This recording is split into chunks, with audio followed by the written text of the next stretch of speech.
Good morning students. तो आज हम हिंदी का अध्याय 13 करेंगे। पाठ का नाम है स्वामी की दादी और कवि का नाम है आर.के. नारायण। तो हम स्टार्ट करते हैं।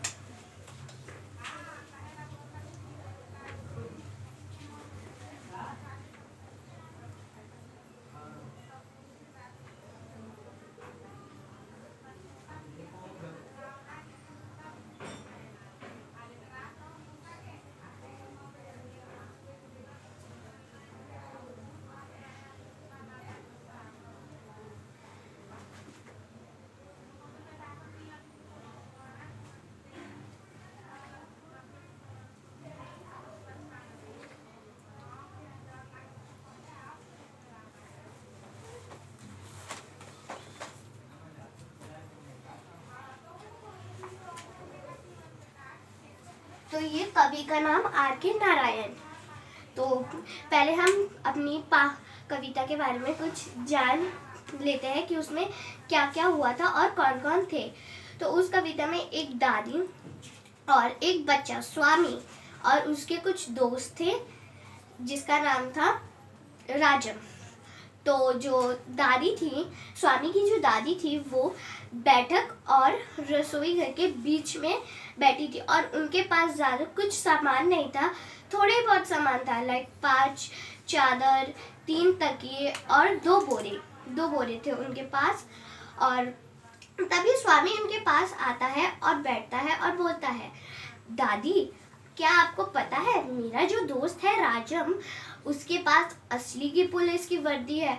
तो दादी बोलती है कि क्या, अच्छा बेटा उसके पास असली की। पर दादी को थोड़ी समझ में नहीं आता कि उसके पास असली की वर्दी कैसे हो सकती है, वो तो एक छोटा बच्चा है। तो दादी उससे पूछती है तो वो बोलता है कि उसके जो पिता है उनके पास वो पुलिस में है, तो उनके पास पुलिस की वर्दी है। तो दादी बोलती है, क्या तुम्हें पता है तुम्हारे जो दादा है उन्होंने एमए किया है और उन्हें एमए करने पर एक गोल्ड मेडल मिला है। तो स्वामी बोलता है, दादी आपको पता है कि एक बार जो राजम है मेरा दोस्त, उसने एक बार शेर को मार दिया। तो दादी का ऐसे कैसे हो सकता है, वो कैसे शेर को मार सकता है। तो उसने कहा, एक बार जब उसके पिता कहीं जंगल में गए थे तो वो भी उनके साथ गया था और तभी पीछे से 2 शेर आए।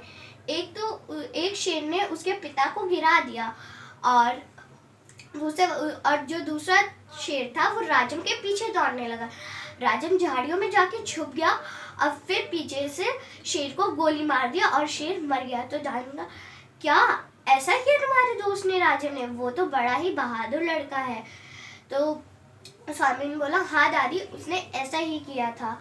तभी दादी बोलती है, क्या तुम्हें पता है जब तुम्हारे दादा पापा पैदा हुए थे, नहीं तुम्हारी बुआ, अरे हाँ पैदा हुई थी जब वो 10 वर्ष की थी। अरे नहीं, हाँ तुम्हारी बुआ ही हुई थी सर।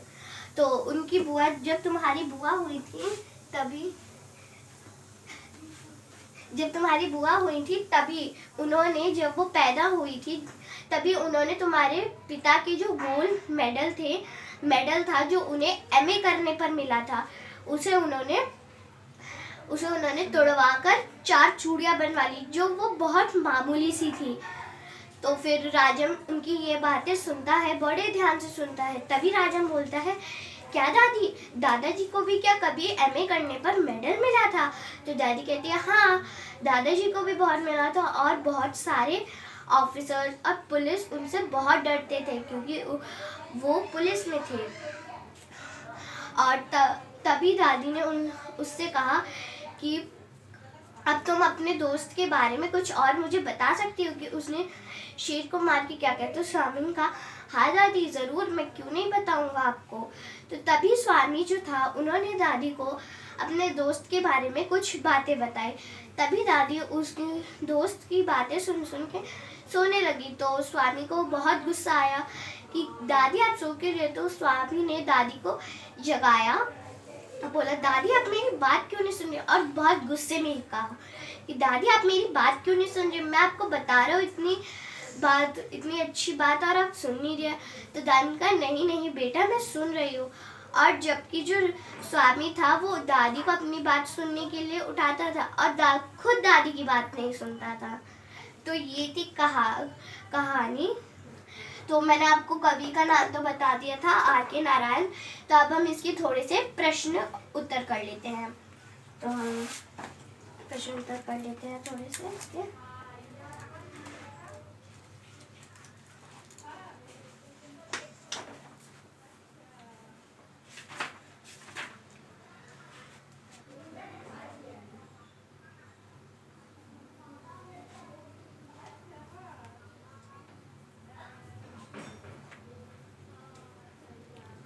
प्रश्न एक। तो प्रश्न एक है, सच राजन बड़ा बहादुर लड़का है। स्वामी को क्यों लगा कि दादी ने यह बात उसे खुश करने के लिए कही? तो ये है आपका प्रश्न है। मैं एक बार दोबारा दोहरा देती हूँ। सच राजन बड़ा बहादुर लड़का है। स्वामी को क्यों लगा कि दादी ने यह बात उसे खुश करने के लिए कही? तो ये प्रश्न आप यहाँ पे अपने कॉपी में लिख सकते हैं। तो यहाँ पे हम इसका उत्तर लिख देते हैं। तो इसका उत्तर पहला उत्तर हम लिखेंगे, क्योंकि पहला प्रश्न है तो इसका है पहला उत्तर। तो उत्तर मैं लिख रही हूँ, आप देखकर लिख सकते हैं अपनी कॉपी में।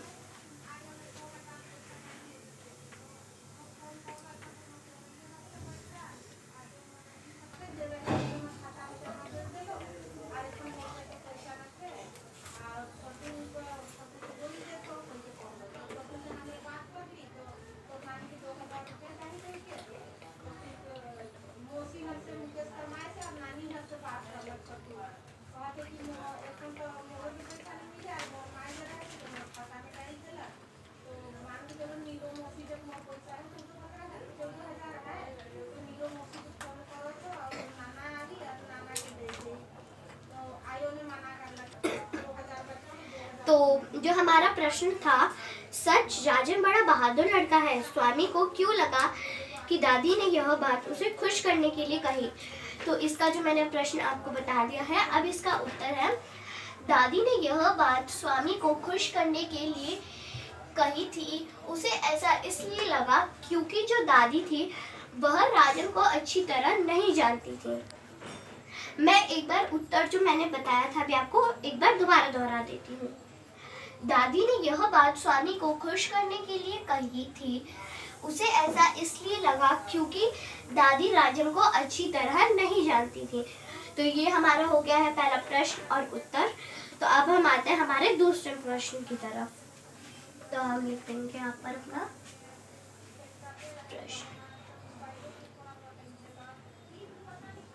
प्रश्न 2। तो हमारा प्रश्न 2 है, मेडल से चूड़ियां बनवा लेने पर दादी ने बुआ को महामूर्ख क्यों बोला? तो हमारा पहला प्रश्न है कि मैं एक बार दोबारा दोहरा देती हूँ। मेडल से चूड़ियां बनवा लेने पर दादी ने बुआ को महामूर्ख क्यों माना? तो इसका उत्तर हम यहाँ पे देते हैं।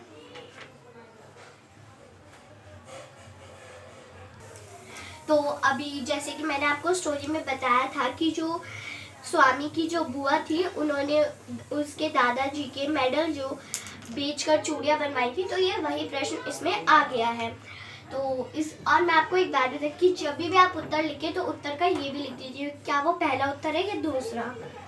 तो हमारा मैं एक बार उत्तर बोली, मेडल से चूड़ियां बनवा लेने पर दादी ने बुआ को महामूर्ख क्यों माना? तो मैं इसका उत्तर लिख देती हूँ।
तो जैसे कि मैंने आपको बता दिया कि ये हमारा दूसरा प्रश्न हो गया है और ये हमारा इसका उत्तर भी हो गया। तो मैं एक बार प्रश्न दोबारा दोहरा देती हूँ और उत्तर भी।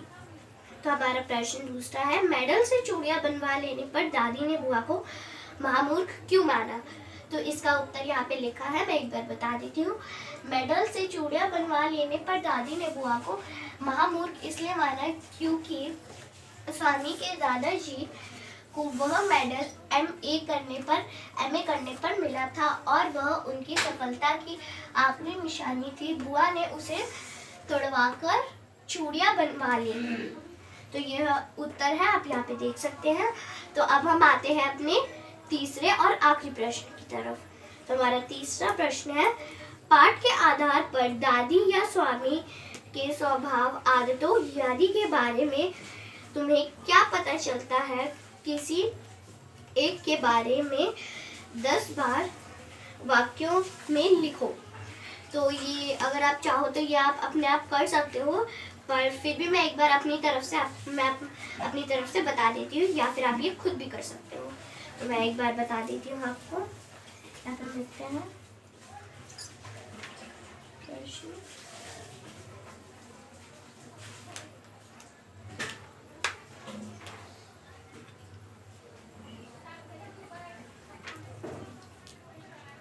प्रश्न 3, ये हमारा प्रश्न 3।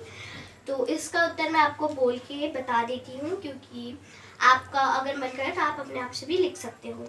तो इसका उत्तर है कि स्वामी एक बहुत ही छोटा बच्चा है और वह अपनी दादी से बहुत प्यार करता है और वह अपनी दादी के साथ बहुत खुश भी रहता है।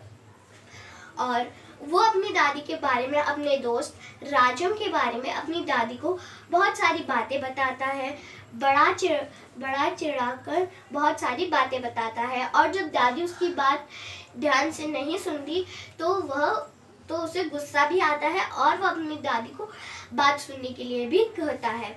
और वो खुद दादी की बात नहीं सुनता और वो खुद सो जाता है। तो जैसे कि मैंने आपको बताया था कि स्वामी ने अपने दोस्त के बारे में राजम को बताया था, और उत्तर आपको वहीं से ही मिल जाएगा जहाँ से अभी मैंने आपको कविता बताई थी, कहानी, वहाँ से ही आपको ये उत्तर मिल सकता है। सारे उत्तर वहीं से आपको मिल जाएंगे। तो यहाँ पे तो अभी यही चैप्टर इस चैप्टर में ही है आपके ये आंसर्स। तो एक बार आप चैप्टर अच्छे से पढ़ सकते हैं। वैसे तो मैंने आपको समझा दिया है फिर, और ये सब आप ये जो मैंने आपको प्रश्न करवाए हैं, कवि का नाम और ये पार्ट 13 स्वामी की दादी, ये तो बहुत जरूरी, और साथ साथ जिसके प्रश्न उत्तर भी। तो आप ये अपनी कॉपी में नोट डाउन कर लेना और हम मिलते हैं नेक्स्ट चैप्टर के बाद।